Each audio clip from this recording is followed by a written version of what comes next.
સુરતમાં વર્ષ 1992-93માં થયેલ કોમી હુલ્લડોના આરોપીઓ સામે હાલમાં કોર્ટમાં કેસ ચાલી રહ્યા છે।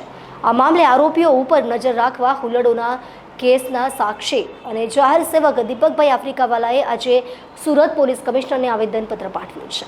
આ અંગે જાહેર સેવક દીપક આફ્રિકાવાલાએ જણાવ્યું હતું કે હું આજે સુરત પોલીસ કમિશનરને આવેદનપત્ર પાઠવવા આવ્યો છું। જે આવેદનમાં રજૂઆત કરવામાં આવી છે કે વર્ષ 1992-1993માં સુરત શહેરમાં થયેલ કોમી હુલ્લડો થકી શહેરને બાનમાં લેનાર અને જાહેરમાં હત્યાઓ કરનાર અને કોમી હુલ્લડોના કેસ કોર્ટમાં ચલાવવામાં આવી રહ્યા છે। પરંતુ હું સાહેદ તરીકે જ્યારે કોર્ટમાં હાજર થાઉં છું તો મને જાણવા મળ્યું છે કે પોલીસ સ્ટેશનમાંથી મુદ્દામાલ લઈને આવતા નથી અને મુદ્દામાલ ગુમ થયો હોવાનું જાણવા મળે છે અને કેટલાક સાક્ષીઓ ગુજરી ગયા છે, કેટલાક સાક્ષી આવતા નથી। તેને કારણે 1992-93માં શહેરને કોમીમાં ધકેલનાર ખૂંખાર માણસો છૂટી જાય છે અને મારી પોલીસ કમિશનર રજૂઆત છે કે આવા બધા કેસમાં ધ્યાન આપવામાં આવે અને તેઓ અત્યારે શું પ્રવૃત્તિ કરે છે અને તેની ઉપર ખાસ ધ્યાન આપવામાં આવે અને જો એની એ પ્રવૃત્તિ ચાલુ હોય તો શહેર ભવિષ્યમાં આવા હુલ્લડોમાં સંડોવાય નહીં, તેના માટે તેઓ ઉપર પગલાં લેવામાં આવે તે માટે હું આવેદનપત્ર આપવા આવ્યો છું।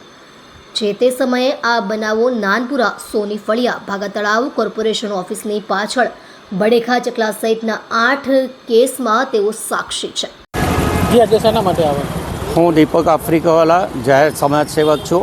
પોલીસ કમિશનર સાહેબને મળવા માટે આવ્યો છું અને આવેદનપત્ર આપું છું। 1992-93માં સુરતમાં ખૂંખાર ગુનેગારોએ ઘણા મર્ડર કર્યા છે અને ઘણાને મોતને ઘાટ ઉતાર્યા છે, ખાનગી ફાયરિંગ કર્યા છે। તે ગુનાઓ હાલમાં કોર્ટમાં ચાલવા પર આવ્યા છે અને કોર્ટમાંથી મારી ઉપર સાહેદ સમન્સ આવે છે એટલે હું સાક્ષી તરીકે કોર્ટમાં જાઉં છું તો મને જાણવા મળ્યું છે કે પોલીસ સ્ટેશનમાંથી મુદ્દામાલ જમા થતો નથી અને ઘણા સાક્ષીઓ ગુજરી ગયા છે અને ઘણા સાક્ષીઓ આવતા ડરે છે। તેને કારણે આવા ખૂંખાર ગુનેગારો છૂટી જાય છે, નિર્દોષ છોડવા પડે છે કોર્ટે।